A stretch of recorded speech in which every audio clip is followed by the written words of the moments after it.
বিএনপির ক্ষমতাকে পুঁজি করে বাংলাদেশে নজিরবিহীন অপ্রত্যাশিত লোমহর্ষক বর্বর ঘটনা ঘটছে। আইয়ামে জাহিলিয়াতের রাজত্ব কায়েম করছে বিএনপি। বিএনপির লোকজন সভ্য নয়, তারা আধুনিক নয়, তাদের চরিত্র, চিন্তা, তাদের কাজ আইয়ামে জাহিলিয়াতের আচরণের বহিঃপ্রকাশ ঘটায়। দর্শক, আপনারা জানেন যে নরসিংদীতে একটা লোমহর্ষক ঘটনা ঘটেছে। কি বীভৎসতা! সেই ঘটনায় কিশোরীকে বাবার হাত থেকে ছিনিয়ে নিয়ে তারপরে এক পর্যায়ে হত্যা, তার আগে একবার ধর্ষণ, কিন্তু কোনো বিচার নেই। কাদের পক্ষে এটা সম্ভব? আরো তেজগাঁও বিভিন্ন জায়গায়, শুধু এটা না। ইউনূসের আমলে এটা শুনছেন না? হ্যাঁ, বিচ্ছিন্ন দু একটা ঘটেছে, তাও করেছে বিএনপি ছাত্রদল। বিএনপি ক্ষমতা আসার সাথে সাথে বিভিন্ন জায়গায় এই ধর্ষণের মতো মারাত্মক ঘটনা ঘটছে। কারা করছে? বিএনপি করছে। কেন হঠাৎ করে বিএনপি ক্ষমতা আসার পর এটা জ্যামিতিক হারে বেড়ে গিয়েছে? কারণ এই যে ধর্ষণ, এটা মূলত ক্ষমতার একটা প্রয়োগ। এটা কিন্তু তেমন এনজয় নয়। এভাবে জোর করে করলে কিন্তু মজা পাওয়া যায় না। এটা বুঝতে হবে। আলোচনাটা একটু বিব্রতকর, কিন্তু বুঝতে হবে যে এভাবে জোর করে কোনো ইন্টারকোর্সে তেমন মজা পাওয়া যায় না। তাহলে এটা কেন করা হয়? এটা মূলত, আই রিপিট, এটা মূলত পাওয়া কিংবা ক্ষমতার একটা বহিঃপ্রকাশ, যে আপনার ক্ষমতা আছে, আপনি জোর করে এটা করতে পারেন। এটা একটা পাশবিকতা, নির্যাতন। অতএব এই কাজের সাথে এনজয়মেন্টের, ইন্টারকোর্সের সম্পর্ক না, বেসিক্যালি এর সাথে সম্পর্ক মূলত ক্ষমতার। অতএব বিএনপি ক্ষমতা আসার পর বিএনপি সন্ত্রাসীরা ভেবেছিল তাদেরকে কে কি বলবে, তারা যা ইচ্ছা তা করবে। যার ফলে তারা ধর্ষণের মতো ঘটনা কনস্ট্যান্টলি ঘটিয়ে যাচ্ছে এবং তারপর হত্যা করছে। পুরো জাতি এখন নিরাপত্তা সংকটে আছে। এই বিএনপির হাতে দেশ নিরাপদ নয়। এই বিএনপির ছাত্ররা, এই সন্ত্রাসী গোষ্ঠী, এরা যখন রাষ্ট্র ক্ষমতায় থাকে, এই মাদক সেবী, মাদক বিক্রেতা গোষ্ঠী যখন রাষ্ট্র ক্ষমতায় থাকে, তখন সমাজ নিরাপদ নয়। হ্যাঁ, যেসব এলাকায় জামাতের এমপি আছে এবং জামাতের কমান্ড চলে, পুলিশ জামাতের এমপির কমান্ডে চলে, সেসব জায়গায় ঠিকই জনগণের নিরাপত্তা আছে, অন্য কোথাও জনগণের নিরাপত্তা নেই। কি লোমহর্ষক ঘটনা ঘটিয়ে দিয়েছে। এটার প্রথম দায় হচ্ছে বিএনপি সরকারের। কারণ তাদের পার্টির স্ট্রাকচারে এরকম যে আমরা ক্ষমতায় আসছি, অতএব তোমরা যা ইচ্ছা তা করো। এবং নির্বাচনের আগেই বলেছিল তোমরা ধৈর্য ধরো, এটা হবে। দর্শক, খবর দেখেন, নরসিংদীতে অপহরণের পর কিশোরীকে হত্যার ঘটনার মামলায় বিএনপি নেতা সহ গ্রেপ্তার 5। পত্রিকা আবার ওইটা লেখে না, আসল ঘটনাটা লেখে না। বিএনপি নেতা সহ গ্রেপ্তার 5, এর মানে বিএনপি নেতা গ্রেপ্তার। কারণটা কি? একটা পর্যায়ে জামাত শিবির জনতার প্রতিবাদের ফলে বিএনপি নেতাকে গ্রেপ্তার করেছে। অনেক জায়গায় মামলা নেওয়া হয় না। তেজগাঁওয়ের একটা ঘটনা মামলা নেয় না, হত্যা করে ছোট বাচ্চা শিশু ধর্ষণের পর হত্যা করে লিফটের নিচে যে গর্ত, ওইখানে রেখে দেওয়া হয়েছে, কিন্তু মামলা নেয় না। কেন মামলা নেয় না? এর সাথে জড়িত ছাত্রদল বিএনপি। এদেশের পুলিশ সবচাইতে নিকৃষ্ট দালাল। পুলিশের চাইতে নিকৃষ্ট কোনো প্রাণী হয় না। এবং এই পুলিশগুলো আমি নিজে দেখেছি, যত বড় অপরাধ করুক না কেন কিচ্ছু বলবে না বিএনপিকে।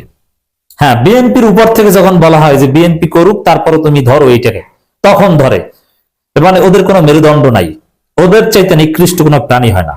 ওরা একবার জুলাইতে শিক্ষা পেয়েছে, ওদের পরিবারের উপর গজব পড়বে। এজন্য দেখবেন যারা পুলিশে চাকরি করে, ওদের অধিকাংশের সন্তানরা মানুষ হয় না, ওদেরকে জবাই দেয়। ঐশীর কথা মনে আছে না?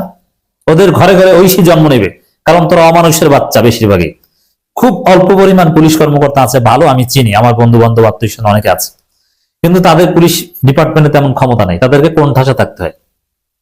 বিএনপির সময় বিএনপির দালালি করে, আওয়ামী লীগের সময় আওয়ামী লীগের দালালি করে। অথচ ইউরোপ আমেরিকা আমরা দেখেছি না এরকম কিছু না, আইনের শাসন। তো বিএনপি আইনের শাসন নিশ্চিত করতে পারবে না, পুলিশকে দালাল বানিয়ে রেখেছে। এখন আবার পুলিশ নিয়োগ দিচ্ছে নিজেদের দলীয় পুলিশ, যার ফলে সামাজিক অস্থিরতা। বিএনপি ক্ষমতায় আসার পর দেশটা অস্থির হয়ে উঠেছে।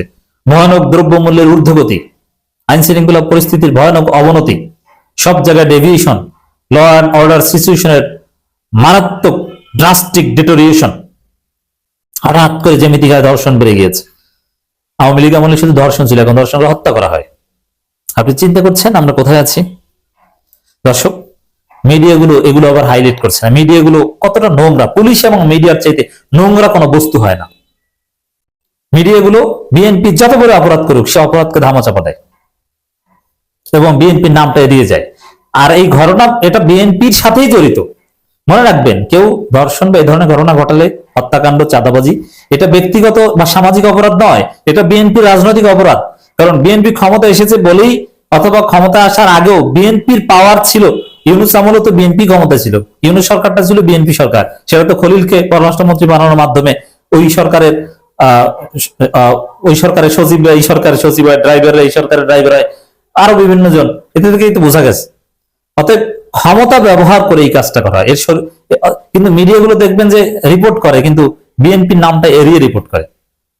তারা বলে এটা সামাজিক একটা সমস্যা। না, এটা সামাজিক সমস্যা না, এটা বিএনপির সমস্যা, এটা রাজনৈতিক ক্ষমতার সাথে সম্পর্ক।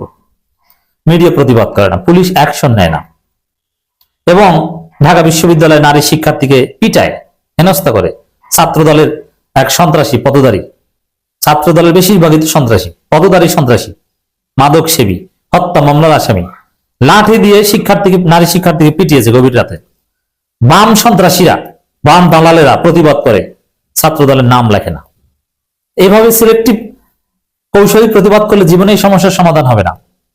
একমাত্র জামাত, শিবির, এনসিপি, ডাকসু এরা প্রতিবাদ করছে, অন্য সবার বিবেক মরে গেছে। সাধারণ শিক্ষার্থীরা এখন প্রতিবাদ করতে ভয় পায়। কেন? এখন আবার পুলিশ ভেরিফিকেশনের নামে আমার চাকরি আটকে দেয় কিনা। আমি বিএনপির আকামের বিরুদ্ধে বলেছি না। আওয়ামী লীগ তো অনেক বছর টিকে ছিল, বিএনপি 1.5 বছর টিকতে পারে কিনা সন্দেহ আছে। কঠিন বিপদ বিএনপির সামনে অপেক্ষা করছে। এই অপকর্মের বিরুদ্ধে জামাত প্রতিবাদ করছে, শিবির রাজপথে নেমে গিয়েছে, ডাকসু বিক্ষোভ মিছিল করেছে। অথচ স্বরাষ্ট্রমন্ত্রীর পদত্যাগের দাবিতে বিক্ষোভ মিছিল করা দরকার। আইন শৃঙ্খলা পরিস্থিতি রক্ষা করতে পারো না, নিজেকে ডিফেক্টো প্রধানমন্ত্রী ভাবো, ভারত বসিয়েছে।